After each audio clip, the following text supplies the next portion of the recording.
বাংলা আবাস বাড়ি প্রকল্পে টাকা দেওয়ার তারিখ ঘোষণা করা হয়েছিল 15ই ডিসেম্বর, কিন্তু 15ই ডিসেম্বরে রবিবার পড়ে যাওয়ায় টাকা পাঠাতে সমস্যার মুখে পড়তে হয় কর্তৃপক্ষকে। তাই গতকাল মানে 16ই ডিসেম্বর সোমবার থেকে শুরু হয় আবাস যোজনার টাকা পাঠানো।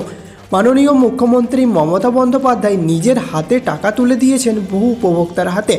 গতকাল প্রতিটি জেলা থেকে 2 জন উপভোক্তাদের ডাকা হয় নবান্নের অফিসে এবং তাদের হাতে আবাস যোজনার প্রথম কিস্তি 60,000 টাকার চেক তুলে দেন মমতা ব্যানার্জি এবং সেই থেকেই শুরু হয়ে যায় আবাস যোজনার টাকা বিনিময়ের পর্ব।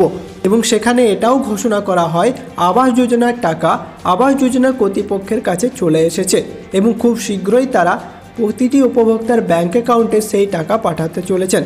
এবং এটাও ঘোষণা করা হয় 17ই ডিসেম্বর মানে আজকে বহু উপভোক্তার ব্যাঙ্ক অ্যাকাউন্টে ঢুকতে চলেছে প্রথম কিস্তি 60,000 টাকা। তো কাদের ব্যাঙ্ক অ্যাকাউন্টে আজকে টাকা ঢুকবে এবং কোন জেলার উপভোক্তাদের টাকা পেতে একটু দেরি হবে, সমস্ত তথ্য জানতে হলে ভিডিওটি অবশ্যই আপনারা শেষ পর্যন্ত দেখুন। তারা দুজনই প্রান্তিক কৃষক, ভাঙাচোরা ঘরে দিন গুজরান, স্বাদ থাকলেও সাধ্য ছিল না নতুন ঘর তৈরির। রাজ্য সরকারের আবাস যোজনার মাধ্যমে সেই আশা পূরণ হয়েছে।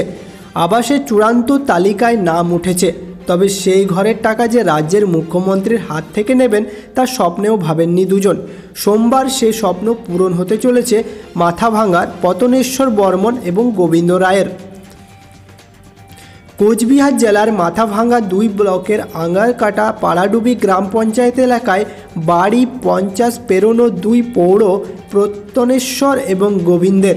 তাদের বাড়ি বলতে কাঁচা 2টো করে ঘর, তারই মধ্যে পরিবারের সদস্যদের নিয়ে কোনো রকমের দিন চলে তাদের।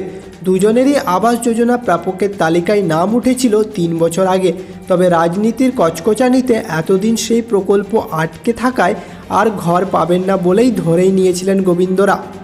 তবে রাজ্য সরকার নিজেরা আবাস যোজনার ঘর তৈরি করে দেবে বলে ঘোষণা করার পর আশায় বুক বাঁধতে শুরু করেন এই 2 কৃষক।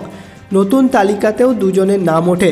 রাজ্য সরকার সিদ্ধান্ত নেয় 16ই ডিসেম্বর নবান্নে প্রতিটি জেলা থেকে 2 জন উপভোক্তার হাতে 1,20,000 টাকা করে ঘর তৈরির প্রথম কিস্তির চেক তুলে দেবেন। কোচবিহার থেকে পতনেশ্বর ও গোবিন্দকে মনোনীত করেছে প্রশাসন। কোচবিহার অতিরিক্ত জেলাশাসক সৌমেন দত্ত বলেন, 15ই ডিসেম্বর মাথাভাঙা থেকে পদাতিক এক্সপ্রেসে চেপে তারা কলকাতায় যাবেন। সেখানে মুখ্যমন্ত্রীর হাত থেকে চেক নিয়ে ফের কোচবিহারে ফিরে আসবেন। সঙ্গে একজন সরকারি আধিকারিকও যাচ্ছেন।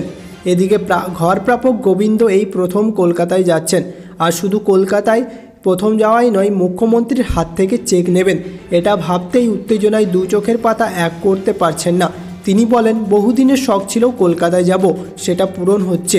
পাশাপাশি মুখ্যমন্ত্রীকে সামনে থেকে দেখব, সুযোগ পেলে তার সঙ্গে কথাও বলবো। এটা ভেবেই এত আনন্দ হচ্ছে যে বলে বোঝাতে পারবো না।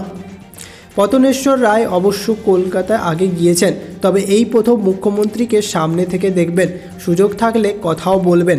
তাই গোবিন্দের মতো তারও ঘুম উবে গিয়েছে। এখানে এনাদের হাতে চেক তুলে দিলেও আপনাদের কিন্তু টাকা পাঠানো হবে ব্যাঙ্ক অ্যাকাউন্টে।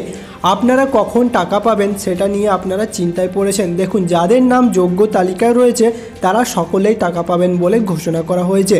এবং যে টাকা পাওয়ার জন্য আপনাদের করতে হচ্ছিল ইউডিআইএন ভেরিফিকেশন, সেখানে বহু উপভোক্তারা ইউডিআইএন ভেরিফিকেশন করে নিয়েছেন এবং অনেক উপভোক্তা রয়েছেন যাদের ইউডিআইএন ভেরিফিকেশন সম্পন্ন হয়ে ওঠেনি, কারণ পোর্টাল অকেজো হয়ে পড়েছিল। কিন্তু কর্তৃপক্ষ থেকে নতুন ঘোষণা অনুযায়ী আর করতে হবে না ইউডিআইএন ভেরিফিকেশন।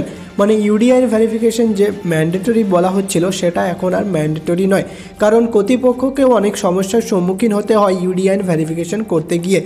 পোর্টাল অকেজো হয়ে পড়ায় তারা করতে পারছে না ইউডিআইএন ভেরিফিকেশন এবং সেক্ষেত্রে ইউডিআইএন ভেরিফিকেশন না হওয়ায় টাকা পাঠাতে অনেক দেরি হয়ে যাবে বলে ঘোষণা করা হয়েছে। কিন্তু সেই দেরি যাতে না হয় সেজন্য এই ইউডিআইএন ভেরিফিকেশনকে আর ম্যান্ডেটরি বলে ঘোষণা করা হচ্ছে না। কারণ ইউডিআইএন ভেরিফিকেশন করতে গেলে হয়তো জানুয়ারি মাসেও আপনারা টাকা পাবেন না, কারণ সেখানে অনেক স্লো গতিতে হচ্ছিল ভেরিফিকেশন, মাঝে মাঝে পোর্টাল অকেজো হয়ে পড়ছিল। তাই এখানে আপনারা টাকা পেতে চলেছেন সকলেই। যারা ইউডিআইএন ভেরিফিকেশন করে নিয়েছেন তারাও টাকা পাবেন, আর যারা ইউডিআইএন ভেরিফিকেশন করেননি তারাও টাকা পাবেন। কিন্তু টাকা পেতে গেলে আপনাদের নাম কিন্তু যোগ্য তালিকায় থাকতে হবে। অযোগ্য তালিকায় যদি নাম রয়েছে তাহলে কিন্তু আপনারা টাকা পাবেন না। এখানে 3 রকমের লিস্ট প্রকাশিত করা হয়েছে সরকারি তরফ থেকে। একটা হচ্ছে স্যাংশন লিস্ট, আরেকটা হচ্ছে পিডব্লিউএল লিস্ট এবং আরেকটা হচ্ছে গ্রিভেন্স লিস্ট। তো এখানে যখন যাদের নাম রয়েছে স্যাংশন লিস্টে তারা আগে টাকা পাবেন বলে বলা হচ্ছে। এটা কিন্তু কোনো অফিসিয়াল নোটিশ বা অফিসিয়াল খবর নয়, এটা আনঅফিসিয়ালিভাবে গ্রাম পঞ্চায়েতগুলিতে জানানো হচ্ছে যাদের নাম স্যাংশন লিস্টে রয়েছে তাদের আগে টাকা দেওয়া হবে, তারপরে যাদের নাম পিডব্লিউএল লিস্টে রয়েছে অথবা গ্রিভেন্স লিস্টে রয়েছে তাদের পরে টাকা দেওয়া হবে। কিন্তু আমি এখানে আপনাদের বলতে চাই, যাদের নাম এলিজিবল লিস্টে রয়েছে, এতে স্যাংশন থাকুক, পিডব্লিউএল লিস্ট থাকুক অথবা গ্রিভেন্স থাকুক, আপনারা সকলেই টাকা পাবেন। কিন্তু আপনাদের এখানে একটু ধৈর্য ধরতে হবে। মানে আজ 17 তারিখে অনেকে টাকা পাবেন বলে এই নয় সবাই 17 তারিখে টাকা পেয়ে যাবেন।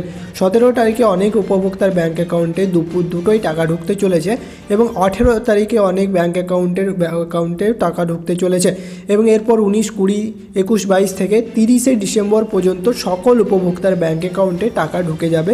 প্রথম কিস্তি 60,000। তো আপনারা একটু ধৈর্য ধরে দেখুন, যদি যোগ্য তালিকায় নাম রয়েছে অবশ্যই টাকা পাবেন।